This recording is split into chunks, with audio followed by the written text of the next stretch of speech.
আজকে আমাদের এখানে সারাদিনই বৃষ্টি হচ্ছে জানো। কিন্তু সকাল থেকে বৃষ্টি হতে শুরু করেছে, এখনো বৃষ্টি হচ্ছে, থামারই নাম নেই। এখানে তাও তো অতটা জল জমেনি, বাইরের রাস্তাগুলোতে প্রচুর জল জমেছে। আর আজকে তো শ্রাবণ মাসের শেষ সোমবার। আচ্ছা বলো, তোমরা সবাই কি করছো? আমি ভাবলাম পাশে একটা মন্দির আছে, ওখানে শিবের মাথায় জল ঢালা দেখতে যাব। অনেক ভক্তরা যাচ্ছিল, আমি দেখতে পেলাম রাস্তা দিয়ে। কিন্তু কি করে যাব বলো, সারাদিন এইভাবে বৃষ্টি পড়লে কি আর যাওয়া যায় ছেলেটাকে নিয়ে? আর আজকে তোমাদের ওখানে কি বৃষ্টি পড়ছে?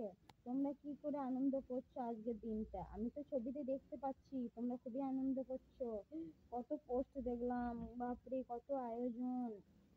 এইগুলাই দূরে থাকলে মিস করি, এই মিস করাগুলো কেউ বুঝতে পারবে না।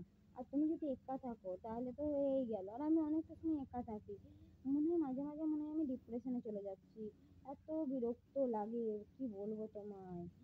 আর তোমরা কিভাবে আজকে দিনটা এনজয় করছো আমাকে বলবে। আর বৃষ্টি পড়ছে সেই জন্য আজ বাইরেও যেতে পারিনি, 3 দিন ধরে ঘরের মধ্যেই বন্দি। ভালো লাগে না বাপু।